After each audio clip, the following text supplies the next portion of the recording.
Hello guys, ನಾನು ನಿಮ್ಮ ಪ್ರೀತಿಯ ಹಿವನ್ ಕವಿತಾ. ಸೊ ನಾನು ಅಕ್ಕನ ಮನೆಗೆ ಹೋಗಿದ್ದಲ್ವ, ಹೋಗಿ ಮತ್ತೆ ನಾನು ಕೇರಳಕ್ಕೆ ಬಂದೆ ನಮ್ಮ ಮನೆಗೆ. ಸೊ ಮತ್ತೆ ಏನು ಗೊತ್ತಾ ಗೈಸ್, ಅಷ್ಟೊತ್ತಿಗೆ ನಮ್ಮ ಮಗನ ಫುಡ್ ಬಂದಿದೆ ಅಂತೇಳ್ಬಿಟ್ಟು ಅಂಗನವಾಡಿಯಿಂದ ಒಂದು ಕಾಲ್ ಬಂತು. ಸೊ ಹಾಗಾಗಿ ಅಂಗನವಾಡಿ ಫುಡ್ ಇಸ್ಕೊಬರ್ಲಿಕ್ಕೆ ಅಂತೇಳ್ಬಿಟ್ಟು ಹೋಗ್ತಾ ಇದ್ದೀವಿ. ಹಾಗೆಯೇ ಅಂಗನವಾಡಿ ಫುಡ್, ಕೇರಳದ ಅಂಗನವಾಡಿ ಫುಡ್ ಹೇಗಿರುತ್ತೆ ಅನ್ನೋದನ್ನ ನಾನು ಇವತ್ತು ನಿಮಗೆ ತೋರಿಸ್ತೀನಿ. ಓಕೆ, ಫುಲ್ ವ್ಲಾಗ್ ನೋಡಿ, ಮಿಸ್ ಮಾಡಬೇಡಿ. ಹಾಗೆಯೇ ಗೈಸ್, ಎಷ್ಟು ಬಿಸಿಲು ಅಂತ ಹೇಳಿದ್ರೆ ಅಯ್ಯೋ ಹೆಂಗಪ್ಪ ನಡ್ಕೊಂಡು ಹೋಗೋದು ಅಂತೇಳ್ಬಿಟ್ಟು ಹಾಗೆಯೇ ಗಾಡಿಯಲ್ಲಿ ಬಂದ್ವಿ. ಫೈನಲಿ ಅಂಗನವಾಡಿಗೆ ಬಂದು ತಲುಪಿದ್ವಿ ಗೈಸ್. ಮತ್ತು ಟೀಚರೆಲ್ಲ ಊಟ ಮಾಡ್ತಾಯಿದ್ರು. ಸೊ ಅದಕ್ಕೋಸ್ಕರ ನಾವು ಹೊರಗಡೆ ಕೂತ್ಕೊಂಡಿದ್ವಿ.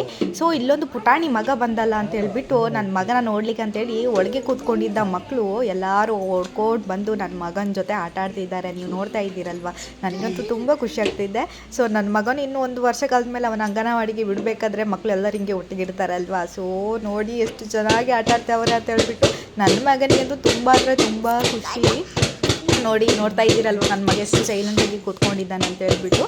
ಸೊ ಹಾಗೆಯೇ ಗೈಸ್, ಮತ್ತು ಏನು ಗೊತ್ತಾ, ಅಕ್ಕನ ಮನೆಗೆ ಹೋಗಿದ್ದೆ, ತಂದೆಗೆ ಹುಷಾರಿಲ್ಲ ಅಂತ ಹೇಳ್ಬಿಟ್ಟು. ಹಾಗೆಯೇ ತಂದನೆಲ್ಲ ನೋಡಿಕೊಂಡು ಬಂದು ಸ್ವಲ್ಪ ಮನೇಲಿ ರೆಸ್ಟ್ ಮಾಡೋಣ ಅಂತ ಇದ್ದೆ. ಅಷ್ಟೊತ್ತಿಗೆ ಅಂಗನವಾಡಿಯಿಂದ ಕಾಲ್ ಬಂತು. ಮತ್ತು ಲೇಟ್ ಮಾಡೋದು ಬೇಡ ಅಂತೇಳಿ ಹಾಗೆಯೇ ನಾವು ಮತ್ತೆ ಮಗನ ಕರ್ಕೊಂಡು ಅಂಗನವಾಡಿಗೆ ಅಂತೇಳ್ಬಿಟ್ಟು ಬಂದ್ವಿ. ಸೊ ಹಾಗೆಯೇ ಈಗ ಫುಡ್ಡೆಲ್ಲ ಇಸ್ಕೊಂಡು ಮನೆಗೆ ಹೋಗೋಕ್ಕೆ ಅಂತೇಳ್ಬಿಟ್ಟು ರೆಡಿ ಆಗ್ತಾಯಿದ್ವಿ. ಹಾಗೆಯೇ ಅಂಗನವಾಡಿ ಟೀಚರ್ ಜೊತೆ ಸ್ವಲ್ಪ ಹೊತ್ತು ಮಾತಾಡಿಕೊಂಡು ಹಾಗೆಯೇ ಇವಾಗ ನಾವು ಮನೆಗೆ ಹೋಗ್ತಾಯಿದ್ವಿ ಗಾಯ್ಸ್. ತುಂಬ ದೂರ ಏನಿಲ್ಲ, ಅಂಗನವಾಡಿ ಹತ್ರದಲ್ಲೇ ಇರೋದು. ಬಟ್ ಏನಪ್ಪ ಅಂತ ಹೇಳಿದ್ರೆ ಇಲ್ಲಿ ಕೇರಳದಲ್ಲಿ ತುಂಬ ಅಂದರೆ ತುಂಬ ಸೆಕೆ, ಬಿಸಿಲು ಎಲ್ಲ ಜಾಸ್ತಿ. ಅದಕ್ಕೆ ಗಾಡಿಯಲ್ಲೇ ಬಂದ್ವಿ. ಸೊ ಬನ್ನಿ ಅಂಗನವಾಡಿ ಫುಡ್. ಸೊ ನೋಡಿ ಗೈಸ್, ಇದು ಕೇರಳದ್ದು ಅಂಗನವಾಡಿ ಫುಡ್ ಆಯಿತಾ. ಇದು ನನ್ನ ಮಗನಿಗೆ ಸಿಕ್ಕಿರೋ ಫುಡ್. ಇದು ಎಷ್ಟಿದೆ? 1 2 3 4 5 6 ಫುಡ್ ಇದೆ. ಬೇರೆ ಇದು ಮಾತ್ರ ಕೊಟ್ಟಿದ್ದಾರೆ, ಮತ್ತು ಬೇರೆ ಏನಿಲ್ಲ.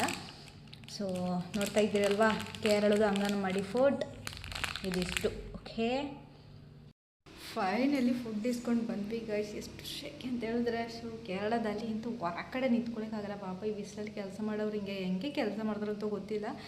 ಸೊ ನೋಡಿ ಹೆಂಗೆ ಆಗಿದೆ ಅಂತ ಫೇಸ್. ಅಷ್ಟೇ ಗೈಸ್, ನೆಕ್ಸ್ಟ್ ವ್ಲಾಗಲ್ಲಿ ಸಿಗ್ತೀನಿ. Tata, bye bye, love you. Like, share, comment ಮಾಡೋದನ್ನ ಮರಿಬೇಡಿ. Okay, thank you so much.